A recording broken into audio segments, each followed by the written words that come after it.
Thank you.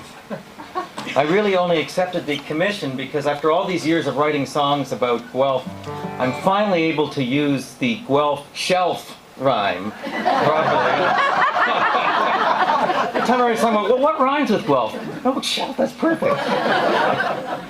And as some of you know, I am so passionate about libraries that I married a librarian.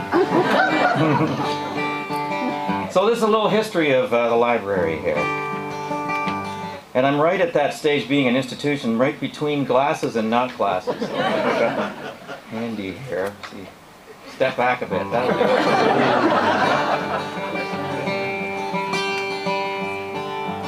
Back in 1832, when Guelph was pretty new, there was a shelf in the back of Thomas Sandiland's store where you could borrow a book or two.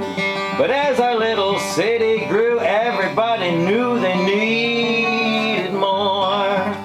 Then in 1850, the Farmers and Mechanics Institute were dedicated to the noble pursuit of keeping townsfolk out of the saloons.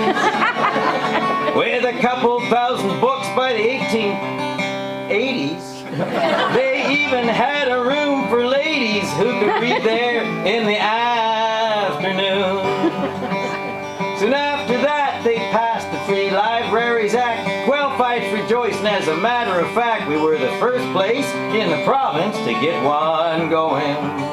And on Wyndham Street, they rented a place, but soon ran right out of bookshelf space, because in those days, our town was quickly growing. Does this sound familiar?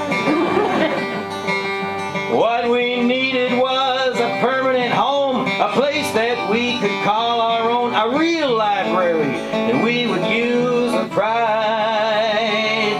There was lots of arguing all around. It's always that way in this old town. Where to put it? No one could decide. Does that sound familiar? And at the turn of the new century, they appealed to Andrew Carnegie, who made millions by exploiting workers' labor. That's blood money, some folks hollered. We don't want his dirty dollars. That discussion pitted neighbor against neighbor. But we took his dough, and despite the guilt, a handsome edifice was built by Colwell, a fine local architect. With its grand design and imposing dome, our books finally had a fitting home. C'était une belle bibliothèque. I had to look that up at the library. It was admired by one and all, but naturally, it was too small. By the 1960s, we all found that something really had to be done. Another hot debate had begun, but our nemesis, Wolfond, he ripped it down. By the turn of the next century, that place was busting at the seams. A new one was in order, most folks knew. Mayor Quarry said it's a want, not a need. Voters said, well, Kate, yes indeed. What we know that we don't want or need is you.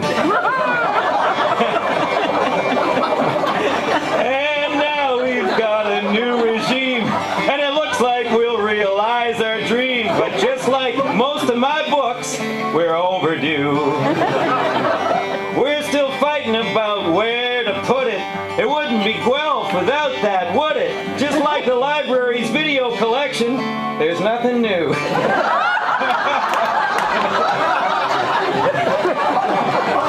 Sorry. Well, that's the way the story went. Libraries got built and books got lent. Someone should write a book about its history. But where would we keep it?